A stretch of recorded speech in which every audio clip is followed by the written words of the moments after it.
Hello, Art3. We are about to start our artist-inspired project, and this is where I think it gets interesting for us.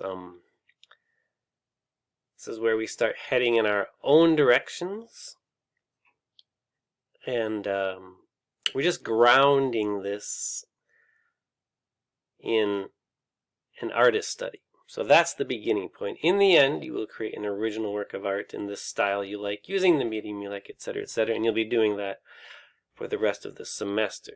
Like after this, you're going to choose your projects completely.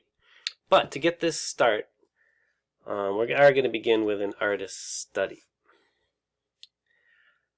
Excellence is not in art, it is the habit of practice. And that is a big thing that we are doing in Art 3, is establishing those habits that will lead to your excellence.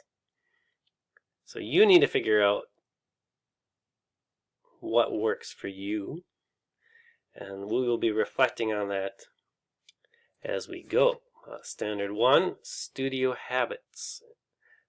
And it's going to be a little bit different now. Like, how do we find inspiration? And finding a known artist is one way to do that. There's other ways, which we'll talk about later, but this will give us a nice ground, a nice base to build on, to build your creative process on.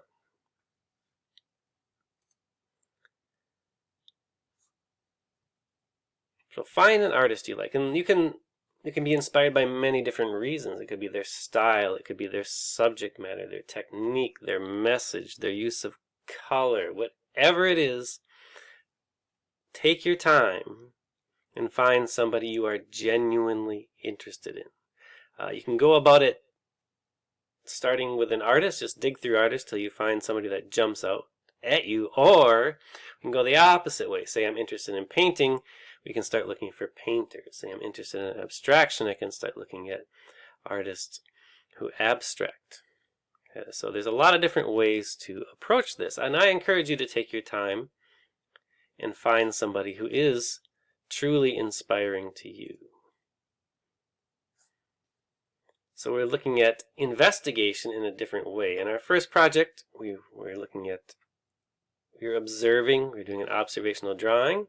Another way to learn is to investigate, to study, is to do some biographical research, or to replicate an artist's work, to experiment, to learn from them, right? Learning from somebody else, a lot of artists do that. I have seen, I think it was Chuck Close, who spent a year imitating somebody else's style until it became his own. And that was the stepping stone to him developing his own unique style. I had a student last spring who was inspired by The Birth of David by Michelangelo, specifically looking at the hands. From there, she ended up doing a work on race, right? Completely different medium, completely different style, but it all started there. And actually, she did 2 more pieces. So this informed her direction for the rest of the semester, pretty much. Now, that doesn't have to happen at all. That's not what we're going for, but it can happen. So, to begin, there is a form on Google Classroom that just asks you some basic information. It won't take you long to fill out once you find your artist. And then in your sketchbook, you're going to do an artist study. That means a little biographical information. We don't need a lot. But give us some context. Who are they? Where do they live? When did they live? What are they doing now? Why? And then explain why you chose the artist. That's very important. And then you can do a couple things from there. You could do some sketches of their work.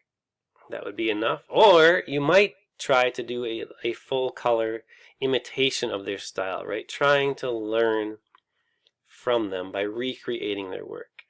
That's an you can do it either way. You don't have to do that full recreation, but that's an option. And then once you've done some studies, some physical studies of their work, what did you learn? What do you hope to learn? Right? How will this artist inform your next piece? So here's an example. This student. Now this is something. This is really in depth and involved. I grabbed this off the web. Okay, it would take a lot of time to do this, but you could. The student used this. They studied the artist's style, and then they used it. They took a picture of somebody they know, and they replicated it using that artist's style, and that was just part of the study. Here's one from last spring. This student was looking at this artist and just did some sketches to start. The artist did color work, but you can still learn from sketching. I really like this though, comparing two different artists. I find that very interesting. What can you learn from that kind of analysis? Make sure you have some notes. There's some biographical notes, but your analysis is the most important. What do you think of their style?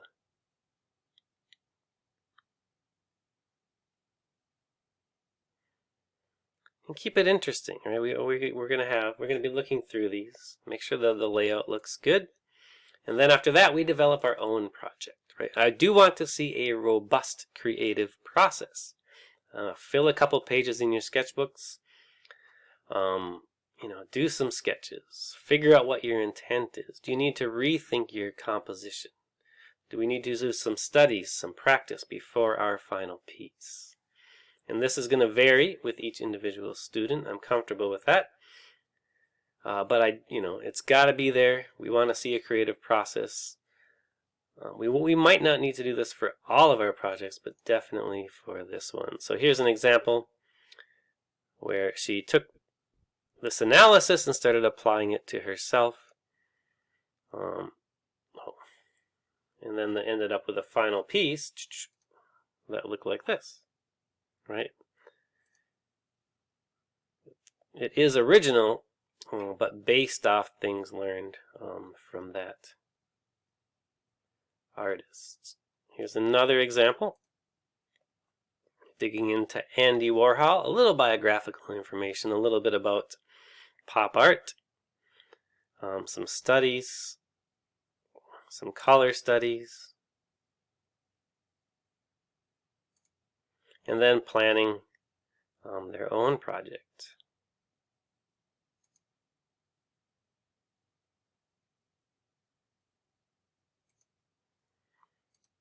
So that's what we're looking for, right? Ultimately, we do want a unique work of art. It should be intentional. And we're thinking about this. We're developing our own voice. Starting by investigating, looking at some artists is a great way to do that. What is your visual language? What are you going to take from this artist?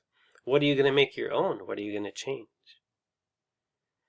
So this should be good. I'm excited.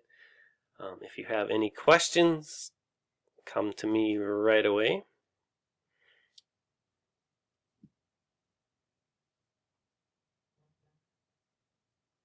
And I think we will get a lot of unique and interesting pieces. So on Google Classroom, fill out that form, begin your artist study, and then when you're done with that, start thinking about how you are going to make your own unique original project out of this.